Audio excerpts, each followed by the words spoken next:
1894년 이태리 중서부 토스카나의 한적한 시골 벌판을 걷고 있는 학생이 있었다. 그는 파비아에 있는 가족을 만나러 가는 길이다. 학교 선생님으로부터 "네가 커서 도대체 뭐가 되겠니? 라든가 내 질문은 수업 분위기를 망친다. 차라리 학교를 그만두고 나가는 편이 낫겠다." 등의 폭언을 들었지만 그는 암기 위주의 교육에 크게 실망했다. 그는 교실에서 배운 것과는 전혀 다른 문제를 곰곰이 생각하고 있었다. 그가 알베르트 아인슈타인이다. 그가 했던 생각들이 나중에 세상을 완전히 바꾸어 놓았다. 어린 시절 아인슈타인은 베른슈타인이 쓴 대중을 위한 자연과학이란 책에 푹 빠져 있었다. 이 책은 과학의 대중화를 위해 쓴 것으로 첫 페이지부터 전기와 빛의 놀라운 속도에 대해 설명하고 있다.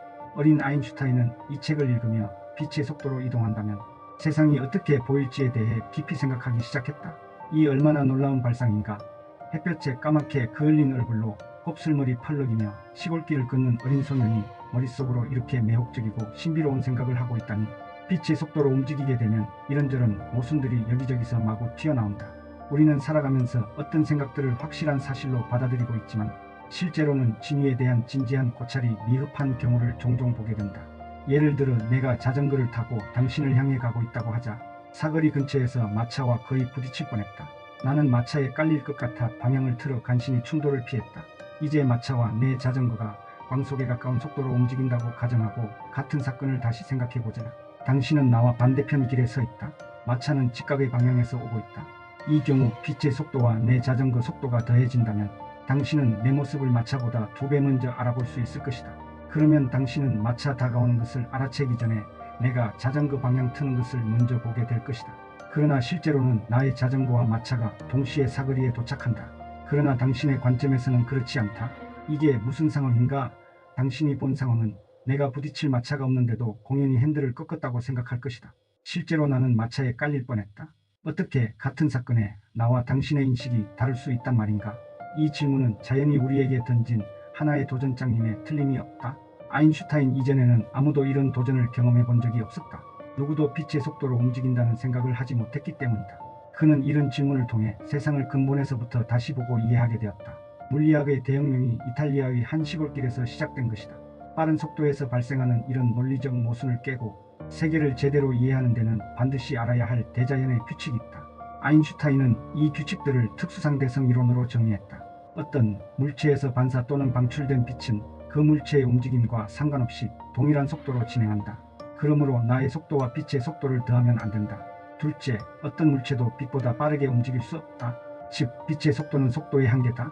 이론적으로는 빛을 넘어서는 속도를 상상할 수 있겠지만 빛의 속도를 넘어서 움직일 수 없다는 것이다. 19세기에서 20세기로 바뀌는 시기에 대부분의 유럽인은 자신들이 세상의 특별한 기준이고 좌표라고 생각했다. 그러나 아인슈타인은 절대적인 기준이나 좌표는 없다고 주장했다. 별들이 끊임없이 움직이는 우주에 정지된 장소나 관측의 기준이 되는 좌표 같은 것은 없다는 말이다. 이것이 상대성 이론이란 단어의 의미다.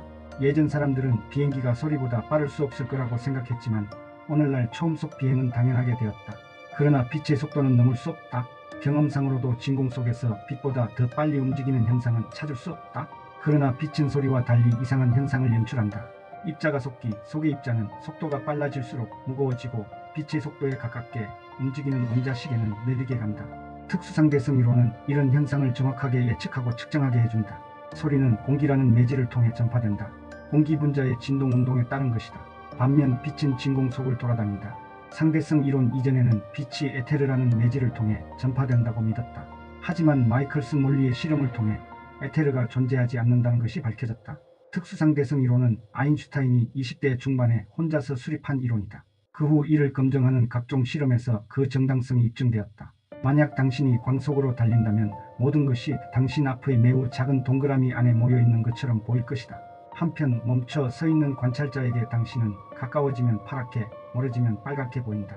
빛의 속도에 가까워지면 우리는 우리에게 익숙한 절대 공간과 절대 시간의 개념을 버려야 한다. 즉, 상대 운동의 영향 때문에 길이 단축과 시간 지연, 같은 일이 벌어지는 것이다. 광속으로 여행하면 당신은 나이를 거의 먹지 않는다. 반면 친구들은 몇십 년씩 늙어 있을 것이다. 빛의 속도로 여행하는 것은 일종의 불로장수의 영약인 셈이다.